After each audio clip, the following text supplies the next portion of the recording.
到看到爱宝和乐宝被纳入韩国教材中时，我才明白，对韩国来说，大熊猫现在在韩国的地位已经远超于韩国任何一种动物，也看出了韩国人对福宝一家以及中国大熊猫的热爱和喜欢。现在韩国人民对大熊猫的喜爱，远不只是对普通租借动物的感情，因为爱宝乐园租借的动物很多，但是在韩国人民的心中，他们受欢迎的程度现在远没有对大熊猫的感情热烈，也是因为福宝一家给韩国带来的变化太大了。这才让韩国给予了对我国大熊猫最高的敬意，他们为此单独给福宝颁发荣誉证书。韩国粉丝们甚至开玩笑道：“请让福墩墩当选总统。”同时，他们真诚地表示，福宝给韩国带去了无与伦比的幸福。而这次爱宝和乐宝被纳入韩国教材中时，出版人员和出版社没有去掩盖大熊猫是中国的事实，而是在文中反复提到大熊猫是中国的。对于大熊猫家乡的所在地四川，更是进行了详细的介绍，以及爱宝和乐宝图片的旁边也用了醒目的标题写道：“爱宝乐宝是从中国来的贵宾。”想必这一次韩国从学习教育方面入手，这样也可以更深化地引导韩国人民对大熊猫进行正确认识。而这种行为更是吸引来了许多其他国家的关注，例如《华尔街日报》以及《东亚日报》纷纷报道了福宝的故事。同时，《东亚日报》中还提到将爷爷带孝同行陪福宝回家的事情。而我国驻韩大使邢海明当时在得知江爷爷母亲去世后，就对江爷爷母亲的逝世向其表示了哀悼。同时，邢海明大使还委托了我国驻光州总领事顾颖琪前往江爷爷家吊唁，并向江爷爷家属表示了深切的慰问。而这之所以能让更多国家了解到福宝一家，了解到了中国大熊猫，江爷爷对福宝一家的照顾和宣传占很大一部分，同时加上爱宝乐园的配合和韩国对其行为的支持，才让福宝的名气火到了各个国家。原来爱宝在怀二胎时，宋爷爷还做过胎梦。大家都知道，爱宝在怀孕时，江爷爷的妻子就连续2次做过胎梦。福宝时，江爷爷妻子梦到了一团黑色的毛茸茸的小球；而在瑞宝辉宝时，江爷爷的妻子则梦到了一群黄牛。而宋爷爷这里则是自己梦到的，只是和江爷爷妻子梦到的有些不同。宋爷爷梦到的是爱宝乐园园长。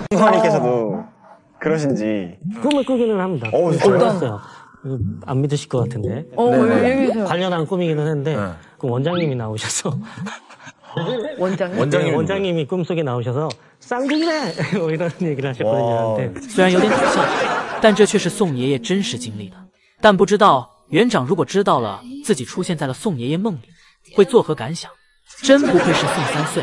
而随着福宝回国，已经快离开韩国1个月了，宋爷爷也开始用瑞宝和辉宝填补福宝在自己心中的空缺了。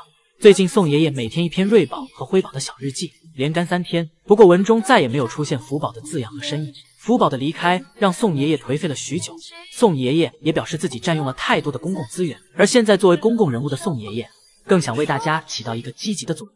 而在宋爷爷为瑞宝、辉宝写的这3篇日记，更像是儿童绘本。宋爷爷给瑞宝和辉宝的行为和动作配上了微妙的对话。宋爷爷下一步不会是要寄给福宝出书后，给瑞宝、辉宝出儿童绘本吧？宋爷爷给姐妹俩和福宝培养的真是2种不同的路线。不过宋爷爷要是真出书的话，想必又一次给了宝家一份巨大的流量，这样宝家的粉丝真是每个年龄段都有了。或许多年后，许多韩国新生婴儿会是看着瑞宝和辉宝为主角的育儿书长大的，出生认识的第一个动物就是中国大熊猫。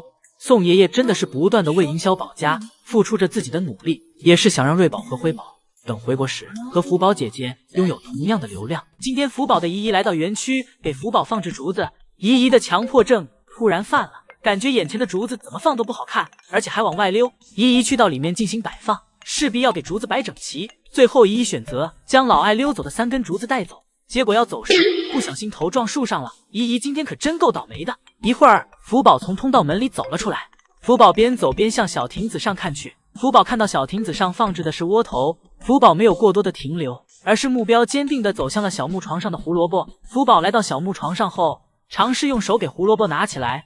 福宝背着游客们不断的尝试，最终成功了。福宝回过头坐到小亭子上，小手搭在扶手上，手里的胡萝卜像是酒杯一样，像是要和窗外的姨姨们干杯。福宝坐姿霸气的不像是一个女熊，妥妥熊猫界的财阀形象。福宝小手搭在扶手上，一口接着一口，时不时还回头看看远方的姨姨们。福宝伸着的小手像是在和姨姨们打招呼。吃完胡萝卜，福宝开始吃姨姨准备的竹子。福宝一次拿起了2根，2选1。福宝选择了1根自己认为味道更好的。福宝挑挑拣拣，给小木床上的竹子吃完。福宝来到小亭子上，因为小亭子上还有一大块窝头在等着福宝。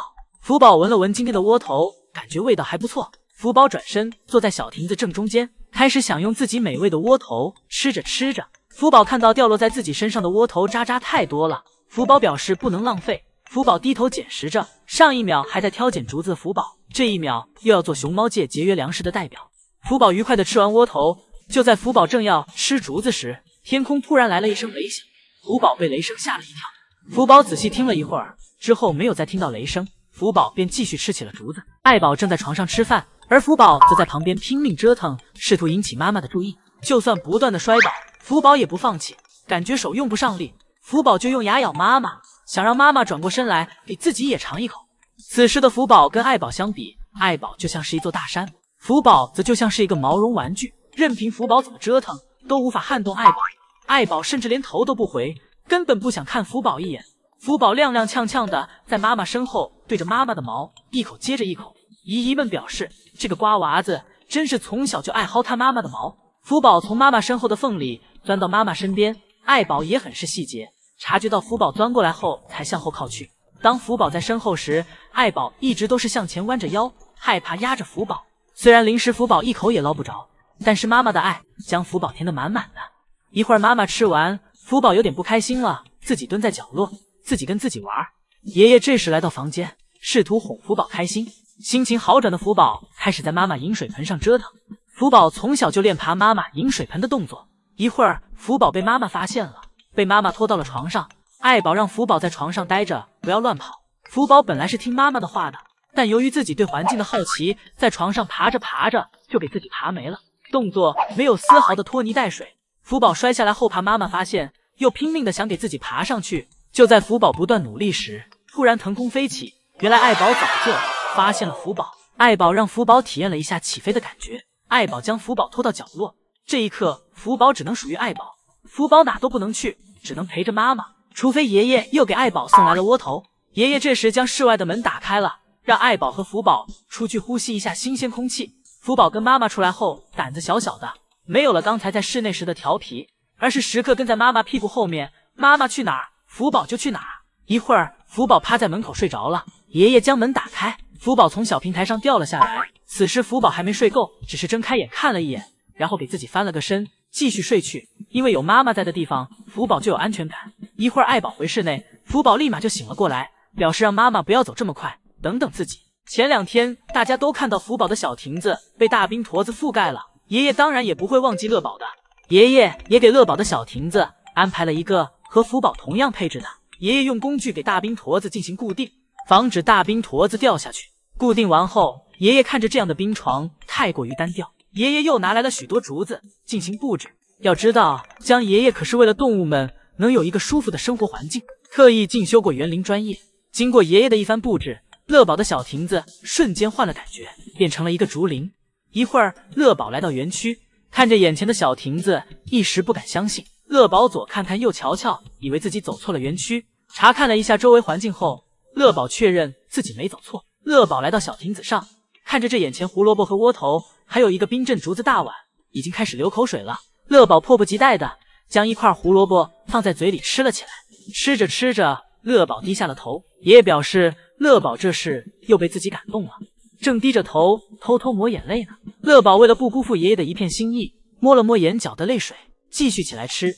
这次窝头和胡萝卜乐宝都要，一手一个，一口胡萝卜，一口窝头，满足2个字飘在了画面中。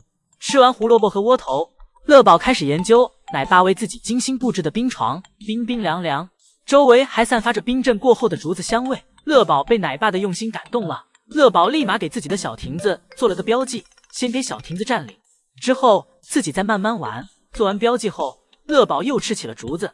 乐宝表示先把肚子填饱，玩起来才会更开心。乐宝明显比福宝稳重很多。除此之外，乐宝的螨虫眼肉眼可见的在变好，随着周围黑色毛发重新长出，白色的地方明显变少了。乐宝英俊的黑眼圈又要回归了。福宝正藏在妈妈屁股下面睡觉，这个姿势既温馨又搞笑，而一旁的2颗青团也成了点睛之笔，母女俩都不拘小节。看福宝这沉睡的模样，好像很有安全感。一会儿爱宝换了个姿势，可以看到福宝一侧的毛发都被压扁了。福宝和爱宝这样睡了好久好久，福宝每一个姿势都很是可爱。一会儿，爱宝半梦半醒中想和福宝抱抱，便一下给福宝叼了起来，然后给福宝搂在怀里一顿贴贴。爱宝心想，自己的宝贝女儿实在太可爱了，根本爱不够。一会儿，爱宝醒来后来到饮水盆前喝水，而福宝却在一旁和小树打起来了。福宝对着小树张牙舞爪，最后给小树压在了身下。好在福宝园区的小树都是爷爷精挑细选的，都足够坚强。福宝穿梭于草丛之间，还开心地翻了个跟头。福宝在草丛里转来转去，一会儿不知道从哪叼出来一根木头，福宝将木头放在嘴里当起了磨牙棒，对着木棒啃来啃去，爱不释手。爱宝看到福宝乱吃东西后，走到福宝身边看了一下，确认了一下有没有危险。